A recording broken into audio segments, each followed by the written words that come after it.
Hello and welcome to this special show. Modi 2.0, the new rejig, the market view. How should market or how will markets react tomorrow morning when they will be reacting to the various allocation of various ministers? Our viewers, of course, are aware of the fact that Prime Minister Narendra Modi has now expanded his cabinet. 19 new faces. It's a jumbo cabinet, but the real allocation and the changes were only released late last evening, and the big surprise there are two. Number one, we have a new Minister of State of Finance and we have a new Telecom Minister. Of course, other major other rejig and shuffles have happened, but from a market standpoint, at least my sense is that these are the two portfolios which really matter the most. So in order to dissect the Modi 2.0, I've got three market veterans who would be debating, discussing and analyze the impact of the new cabinet reshuffle. Abhay Aima, investment manager, along with him Ajay Bagga, market expert, and then Anil Singhvi, chairman, Ican Investors. Gentlemen, good afternoon to all three of you. Appreciate the fact that you've agreed to accommodate this interview request. It was last minute and it's a market holiday, so really appreciate that. Let me kickstart the panel discussion with you, Abhay. Your first reaction to the cabinet rejig and the fact that we have a new Minister of State of Finance. How do you think markets will react to it tomorrow?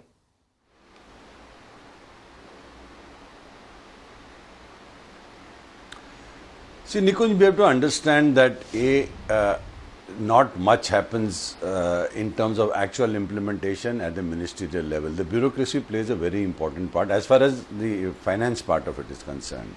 The second important thing is how well do you coordinate with the rest of your ministers. The third is how much clout do you carry to get your views through. And then in this particular government, what you have is a very PMO driven kind of. So the broad vision is already defined by the PMO. What is needed is how well it is implemented, and that you will see across all ministries.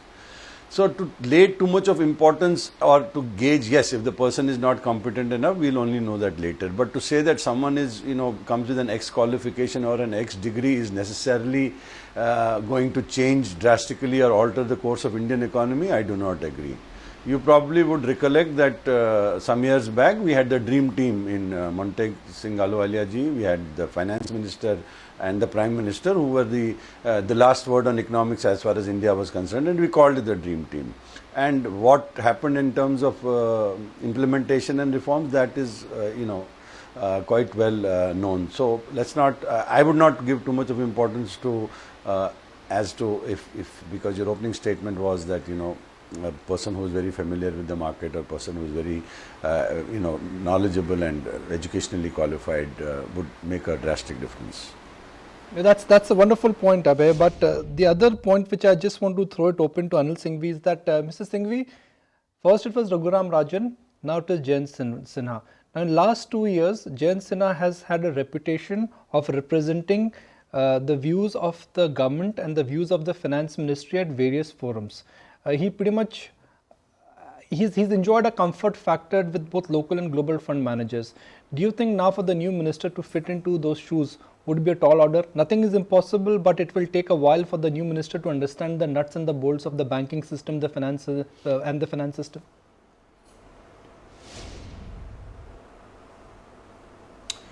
Nikunj, look at other way around. Mr. Chidambaram, when he was finance minister, he had 3 of the deputies with him.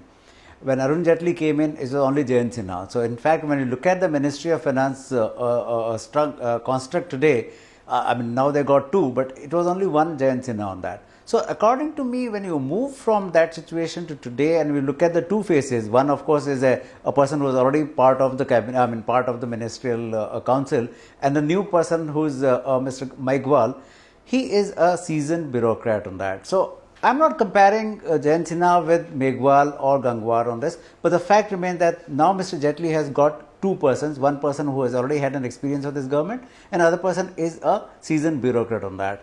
And to very large extent, I don't want to be unfair to Jayant Sinha, but I think Jayant Sinha was more like a spokesperson for the Vitt Mantralaya than really doing a lot of heavy lifting along with the Jaitley. And I'm sure these 2 people who have gone through all that, worked through their life, particularly Mr. Maigwal on this 35 years in the government, definitely knows how to get things done. So I'm not so disappointed by Jayant's move out of Ministry of Finance. Raghuram Rajan was altogether completely a different story. So I would not like to put Raghuram Rajan again into this whole controversy of whether two people going out is going to make much of a difference. No, I think we'll have another name coming out for RBI governor in next about a week's time, and who knows, it could be as good as Dr. Rajan. Ajay Bagga, come in with your opening comments, and then we'll keep the panel going with some more thoughts.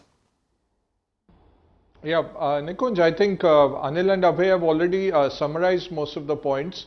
To add to that, I would say ministers of state who have a cabinet minister above them are really non-entities. The roles are not very clear, and mostly in a de facto sense, they don't have much to do. Ministers of state with independent charge are quite more powerful because they really run the ministry under guidance from the PMO. That's the first part. So don't read too much into a minister of state moving where already a cabinet minister is there. Second is the bureaucracy which really runs it. That's the iron frame of the Raj and the present government that holds things together. Third part is, this is a presidential form of government within the prime ministerial Westminster style, where you have a PMO which is at a historically biggest expanded avatar, where it is mirroring every single project and every single ministry. So the real power resides in the PMO. Ministers are not really more than communicators, making sure that the implementation on the ground happens, but as far as the strategy and the policy making and broad direction, that the reins are very much in the PMO. So I think the market will have a slight disappointment at Jayant Sinha, a little bit of uncertainty on telecom because not much was happening and a lot needs to be done. So that opens another sense of uncertainty. But overall, I think the global issues are much larger. This will turn out to be a non-event. Expectations were not too much. It is a mild disappointment, but market will digest it.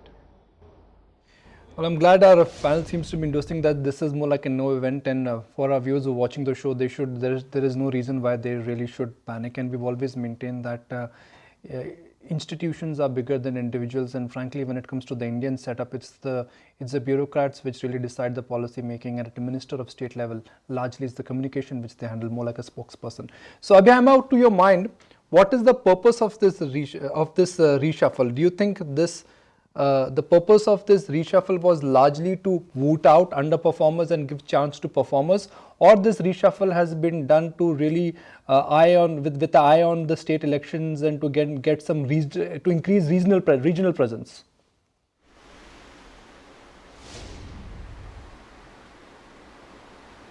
Is that directly to me, Nikunj?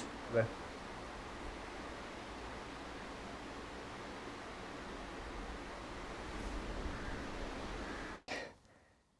Abhay, would you like to respond to my question, or you want me to ask you again?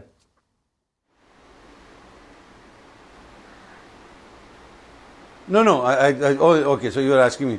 No, I think there were, from what I see it, and I'm not a politician by any stretch of imagination, but it looks like there were 3-4 considerations.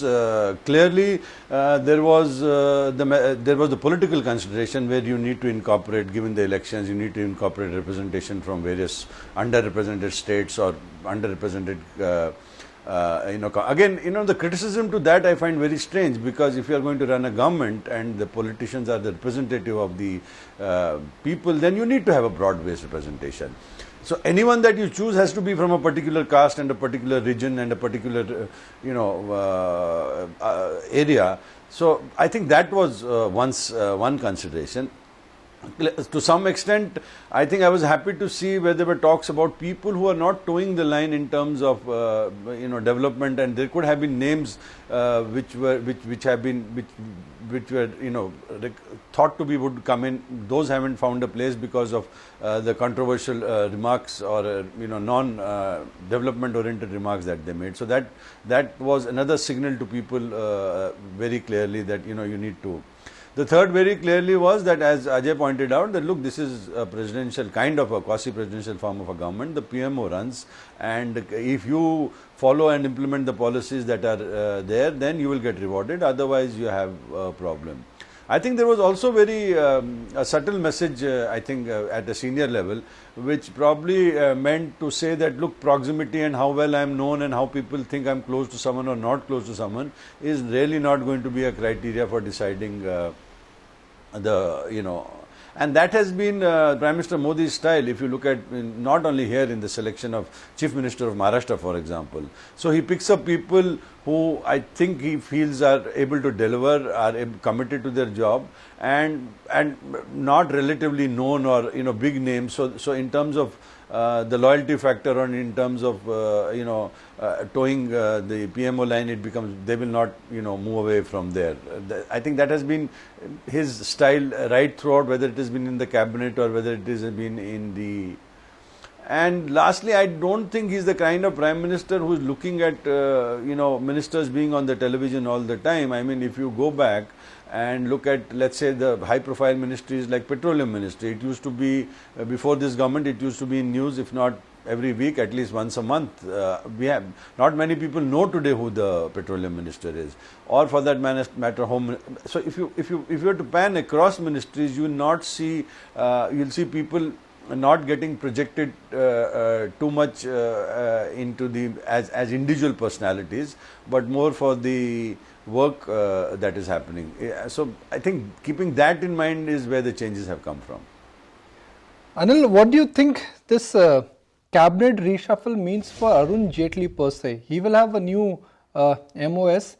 He will no longer be the information broadcasting minister. So do you think now the message from Prime Minister Modi is very simple, only focus on the big portfolio, which is the finance portfolio?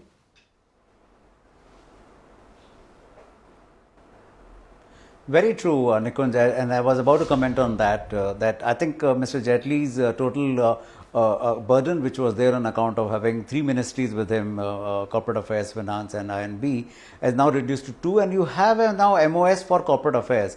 In fact, according to me, this corporate affairs should have been merged with law ministry instead of keeping it aside. But right now, even if they want to keep it, but you have now an MOS, because Jayant was not a MOS for the corporate affairs. So Meghwal is.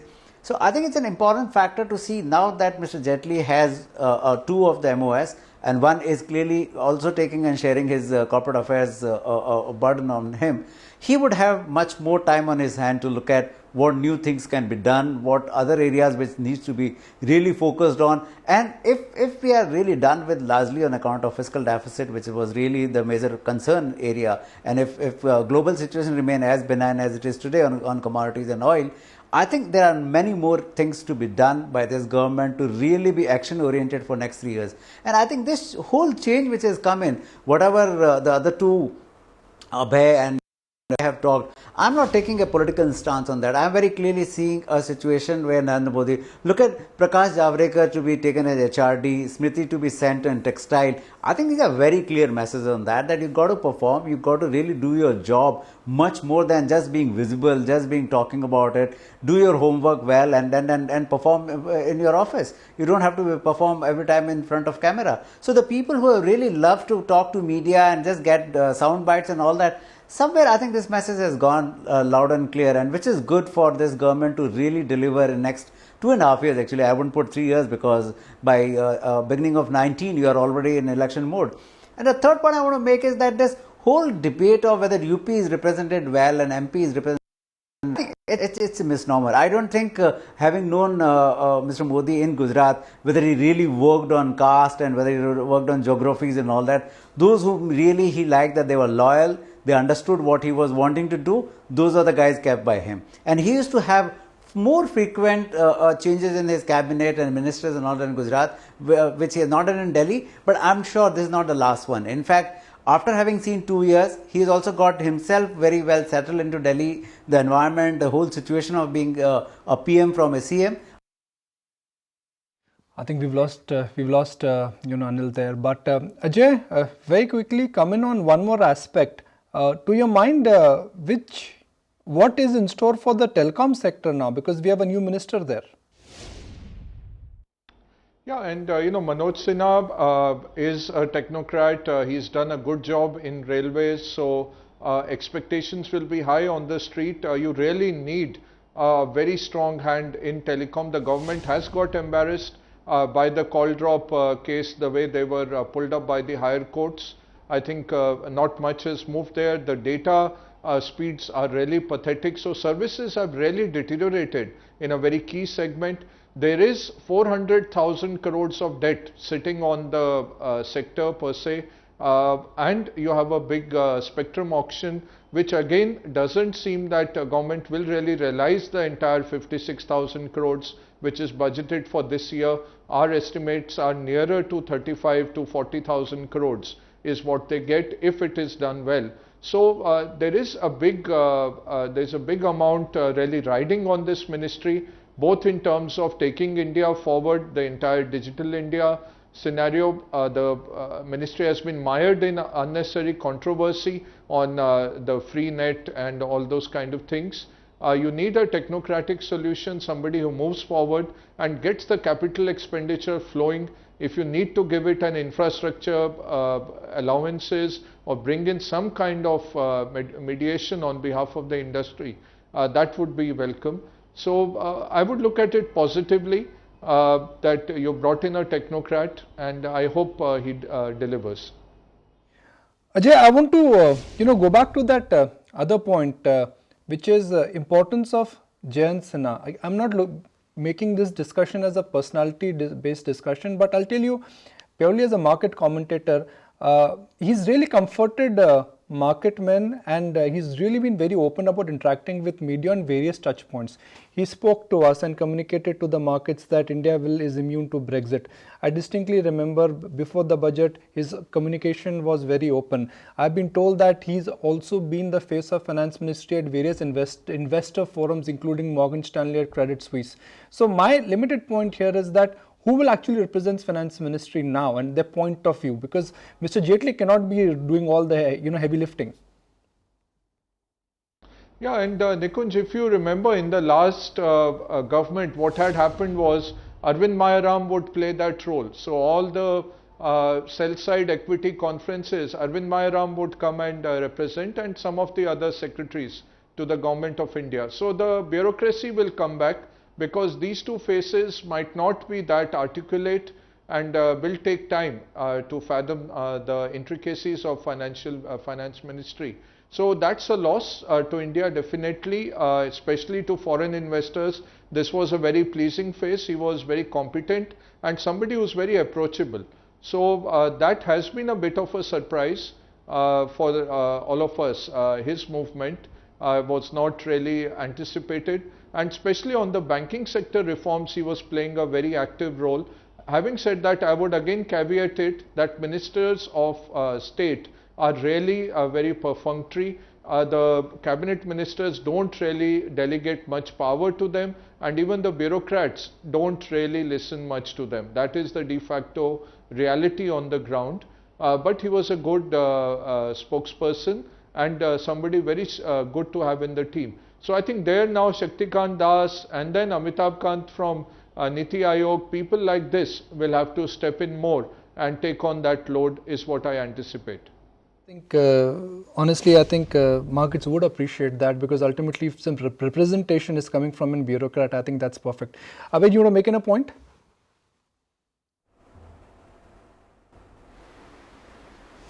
Sorry? No, I was just adjusting. Sorry. Okay. Now, Abhay, let's talk about the HRD ministry. A performing minister takes over. Skill development, job creation, tackling unemployment. That's another core issue. It may not affect us on a daily basis, but ultimately that's the core. That's the core market look forward to. We need more jobs. We need more job creation. So are we in for a surprise for next 3 years? Can the HRD ministry get rebooted?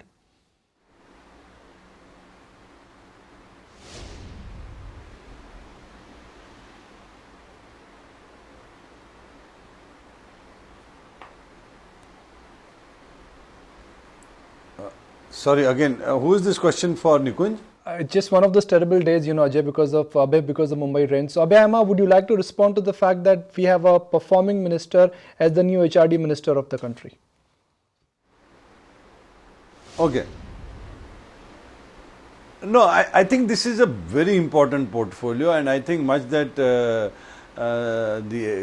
erstwhile HRD minister tried to get into the shoes of such a big post. I don't think she was very successful in it, and more importantly, too many controversies got stirred up, which is detrimental in implementing what you want to do. So I think it's a welcome change because, and also it is a very sad signal. It doesn't matter whether you are an RSS person or very close to the PM. If if the job is not being done, someone more efficient and someone more capable of doing it will take over. What you said makes I totally agree with that in terms of job creation, in terms of basic issue implemented, because education on a macro level is the core for a lot of things which unfortunately happen in India. So that if it is corrected and put on the right track, that in itself is probably one of the, not in the immediate term, but in a long term, that is probably one of the biggest reforms that can ever happen overall in the country. So yes, it is. If the person who's been has not been able to implement or has got got into controversies more often than required, then this changes, and the person who replaces her is a competent person, has a lot of kind of experience. So I think that has been the trend. Even if you look at Venkaiah Naidu being removed from parliamentary affairs, where because although he was very senior, but because of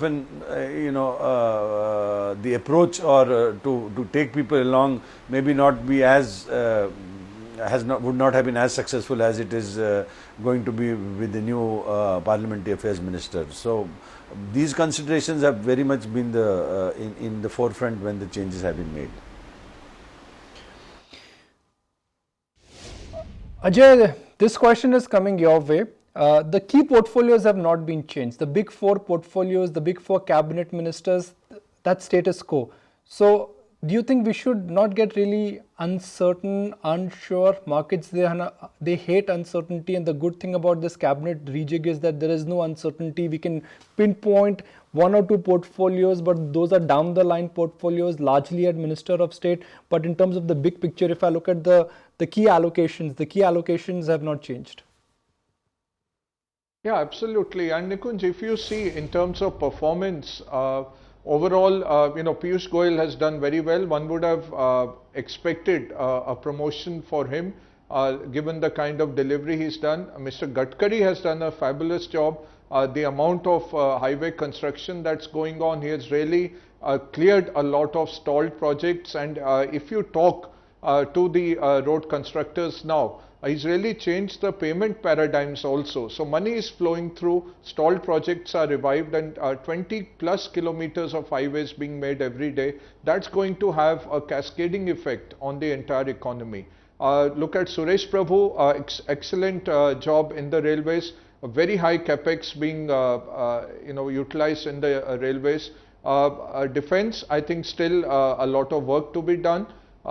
External affairs, home, competent, sure hands at the tiller, and who have done a good job. So overall, the core constituency of the cabinet stays very strong. What is needed, I think HRD, as Abhay was also mentioning, I think a lot more. We need to free up the sector, bring in a lot more foreign investments into it. We are spending a huge amount, where all we stay, Nikunj, all the children in our buildings are going abroad, either to UK or US. Why are they doing that? Spending so much money and then coming back without jobs, back to India after having sent so much foreign exchange abroad. We need to bring those same universities have Singapore campuses, Dubai campuses. Why can't they have Ooty campuses, Kunur campuses, Shimla campuses for all those universities, and let the children study in India but get a Harvard or a Wharton degree? And then on the primary schooling. So lot of work needed on HRD. Prakash Javadekar, I remember from day one, the way he would come into conclaves and the other ministers would talk about how he has cleared 2,000 proposals today, the infamous cupboards that were sitting in the UPA government, and how he cleaned out all those Augean stables, and maybe he went on the other side. That's what environmentalists would say. But stalled projects got moving. Okay, Yes, fair sir. point. Let me just get one more closing comment from Abhay Aima. And Abhay, May 2014, when the new government was sworn in, there was a lot of hope, there was a lot of hype. I have a long list of what they've managed to achieve when global market conditions have been tough, and I've got equally long list of things where expectations via the delivery has not been proper. But what is your assessment? Do you think the current government has lived up to the hope and the promise?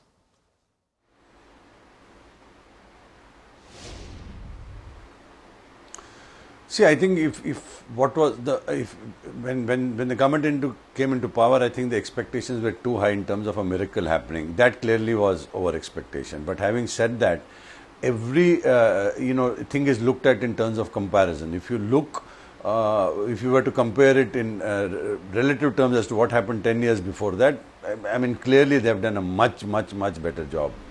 In absolute terms, it is always very difficult to gauge. A lot could be done. But one thing that I find very lacking in the current government is that they have not been able to project and convey to the people what has been done. I mean, they have got caught in controversies more. So there seems to be opposition more within BJP than the opposition itself, because there is hardly any opposition.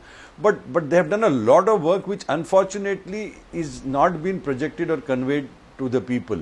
And what gets conveyed is an odd statement by some BJP person somewhere, and that takes the media headlines. But like, for example, if you've gone on roads from 8 kilometers to around 26 kilometers, you're projecting 30, you're actually delivery. This should have been tom-tommed, or what is happening, how the power sector was cleaned up. I mean, people have forgotten that it was a mess before the current government. On the coal side, we thought, nothing is going to happen, that, the Right. Coal India has probably got the largest production ever that it has done. So I think what is lacking is not what they have done, but what they have not been able. Gentlemen, I'm afraid we'll have to completely, leave it there. We're completely completely running out of time. That's it on this special show of Modi 2.0 Market View. Thank you for tuning in, and thank you for watching the show.